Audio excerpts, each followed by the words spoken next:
नमस्कार मैत्रिणींनो, मी कविता तुमचं स्वागत करत आहे आपल्या विदर्भाची चव या चॅनलमध्ये. आज मी बनवलं आहे मस्त असं मुलांच्या शॉर्ट ब्रेक्ससाठी आणि मुलांसाठी एक नंबर असा पौष्टिक, जे मुलं म्हणजे बीट आणि गाजर त्याच्यापासून तयार केलेलं आहे. त्याच्यासाठी मी घेतलेले आहे पोहे, जाड पोहे. अंदाजे 1 वाटी म्हणजे अर्धा डब्बा मी पोहे घेतलेला आहे. तरी 100 ग्राम पोहे असतील आणि 50-60 ग्राम रवा आहे. अर्ध्या प्रमाणात रवा घ्यायचा आणि हे आता आपल्याला मिक्सरवर वाटून घ्यायचं आहे. याला काही म्हणजे धुवायचं वगैरे काहीच नाही. आणि एकाच डब्यात पोहे आणि रवा छान आता आपल्याला मिक्सरवरून फिरवून घ्यायचं आहे. चांगलं बारीक असं दळून घ्यायचं आहे आपल्याला मिक्सरवरून. बघू शकता मी आता मिक्सरवरून वाटून घेतलेलं आहे आणि छान असं म्हणजे जसं रवा असतो ना, त्याच टाईप छान असं आपल्याला म्हणजे छान बारीक पिठी झाली आहे याची.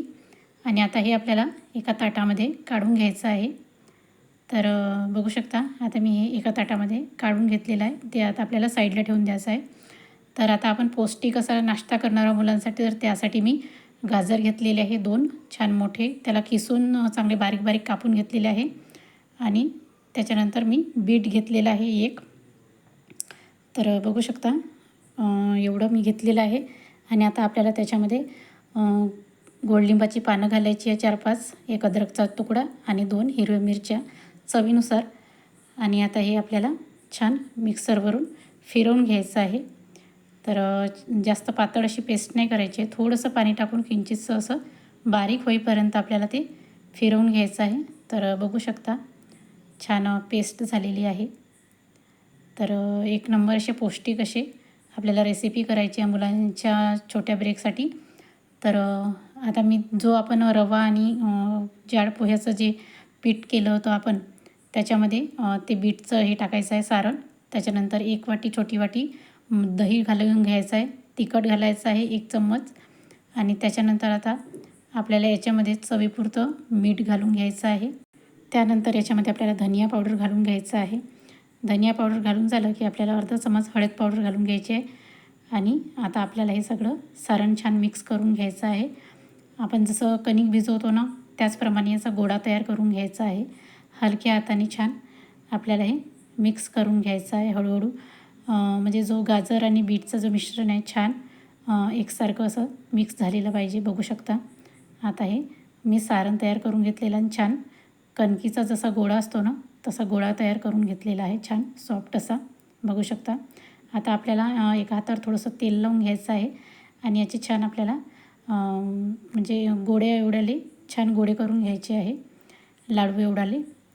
बघू शकता या टाईपचे छान आपल्याला गोळे करून घ्यायचे आहे. हे आता मी गोळे करून घेणार आहे याचे पूर्णतः. आणि आता तुम्ही बघू शकता आपले सगळे गोळे तयार करून झालेले आहे. छान असे मस्त असे बॉलसारखे झालेले आहे. बघू शकता खूप सुंदर आणि पौष्टिक तर एवढे आहे मुलांसाठी का खूपच जास्त. आणि खायला पण एकदम मस्त सॉफ्ट असे होत असतात. आता त्याच्यानंतर आपल्याला एक इडली पात्र घेऊन घ्यायचे आहे. इडली पात्राच्या साच्याला आपल्याला तेल लावून घ्यायचे आहे सगळ्या इडली पात्राला. हे बघा मी आता सगळ्या इडली पात्राला तेल लावून घेणार आहे, कारण की आपण इडली पात्रामध्येच त्याला छान बॉईल करून घेणार आहोत. असे मी एक एक ठेवून देणार आहे. एक एक तर जमणार नाही, काही काही याच्यामध्ये 2-2 पण ठेवावे लागतील आपल्याला. जसे जमतील तसे आपल्याला हे इडली पात्रामध्ये आपल्याला बॉईल करून घ्यायचे आहे. पटकन होतात इडली पात्रात.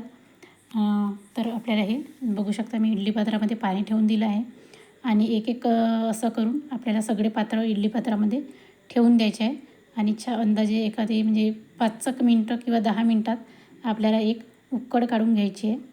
10 मिनटांनी बघू शकता छान असा कलर पण चेंज झालेला आहे. आणि आता हे शिजलेच आहे आपले बॉल्स. आणि आता तुम्ही एका चमच्यानी चेक करून बघू शकतो आपण की शिजले की नाही शिजले.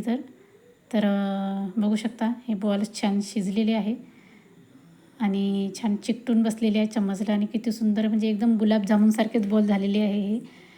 आता मी सगळे हे काढून घेतलेले आहे. आणि थंड झाल्यानंतर आता आपल्याला बघू शकता याचा आकार पण छान एकदम गुलाबजामुनसारखाच झालेला आहे आणि खायला पण खूप सुंदर लागतात. अशा प्रकारे हे थंडे झाले की आपल्याला यांना मधोमध कट करून घ्यायचं आहे.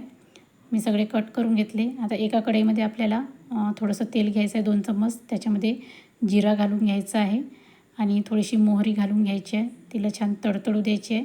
त्याच्यानंतर गोडलिंबाचा पाला घालून घ्यायचा आहे आणि गोडलिंबाचा पाला पण छान तडतडू द्यायचा आहे. आणि हे झाल्यानंतर आता आपल्याला हे चांगलं मिक्स करून घ्यायचं आहे, कारण की जिरा मोहरी छान तडतडली पाहिजे, तेव्हाच चांगला फ्लेवर येत असतो त्याला तडक्याला. त्याच्यानंतर मी तिखट पावडर घालणार आहे थोडंसं, अर्धा चम्मच चवीपुरतं. आणि छान चांगलं मिक्स करून घ्यायचं आहे, खाली म्हणजे करपायला नको ते. आणि त्याच्यानंतर जे आपले बॉल्स आहेत ते घालून घ्यायचे आहे. तर बघू शकता किती सुंदर दिसत आहे बॉल, आणि कापल्यानंतर पण हे अर्धे अर्धे छान दिसत आहेत. आता आपल्याला हे चांगले मिक्स करून घ्यायचे आहे. तर बघू शकता कलर पण किती छान दिसत आहे आणि छान आहे. मिक्स करून झाल्यानंतर छान दिसत आहेत हे आपले बॉल्स. गाजर आणि बीटरूटचे खूप सुंदर आहेत. मुलांच्या छोट्या ब्रेकसाठी तर एकदम म्हणजे सर्वोत्कृष्ट नाश्ता हा म्हणजे आहे असं मला वाटते. तर तुम्ही पण नक्की ट्राय करून बघा. आता त्याच्यानंतर आपल्याला थोडंसं चवीपुरतं मीठ घालून घ्यायचं आहे आणि चांगलं मिक्स करून घ्यायचं आहे. तर तुम्हाला ही रेसिपी कशी वाटली, आणि तुम्ही जर माझ्या चॅनलवर नवीन असाल तर नक्की माझ्या चॅनलला लाईक करा, शेअर करा आणि सबस्क्राईब करायला अजिबात विसरू नका. आणि बेल आयकॉनला प्रेस करा तर अजिबात विसरू नका, कारण की मी ज्या काही नवीन नवीन रेसिपी टाकीन त्या तुमच्यापर्यंत पोहोचून जाईल. तर बघू शकता आपले बीटरूट बॉल्स एक नंबर असे तयार आहेत आणि छान स्पंजी असे झालेले आहेत. मुलं तर म्हणजे एकदम पाहता क्षणीच एकदम फिनिश करणारे आहे. तर बघू शकता मस्त असा तडका देऊन आपले छान तयार झालेले आहेत बॉल. तर खायला खूप अप्रतिम झालेले होते आणि हेल्दी तर आहेतच बीटरूट आणि गाजर असल्यामुळे. तर चला मग तुम्ही पण नक्की ट्राय करून बघा ही रेसिपी, आणि कशी झाली आणि कशी वाटली मला नक्की कमेंट करून सांगा. तर आता आपण हे सगळे मस्त काढून घेणार आहोत एका प्लेटमध्ये. तर बघू शकता आपण एका प्लेटमध्ये काढून घेतलेले आहे. तर तयार आहे आपले बीटरूट बॉल. तुम्ही हे दह्याच्या चटणीबरोबर टोमॅटो सॉससोबत मुलांना छोट्या ब्रेकसाठी देऊ शकता किंवा संध्याकाळच्या नाश्त्याला पण करू शकता. एकदम हेल्दी असे बीटरूटचे बॉल तयार झालेले आहे. तर चला मग भेटूयात आपल्या पुढच्या रेसिपीमध्ये, आणि तोपर्यंत आपले हे बीटरूट बॉल ट्राय करायला विसरू नका. तर बघा किती मस्त असे स्पॉन्जी असे आपले बीटरूट बॉल तयार झालेले आहे. तर तुम्ही पण नक्की ट्राय करा. तर चला मग भेटूया पुढच्या रेसिपीमध्ये. तोपर्यंत बघत राहा आपली विदर्भाची चव. Bye bye.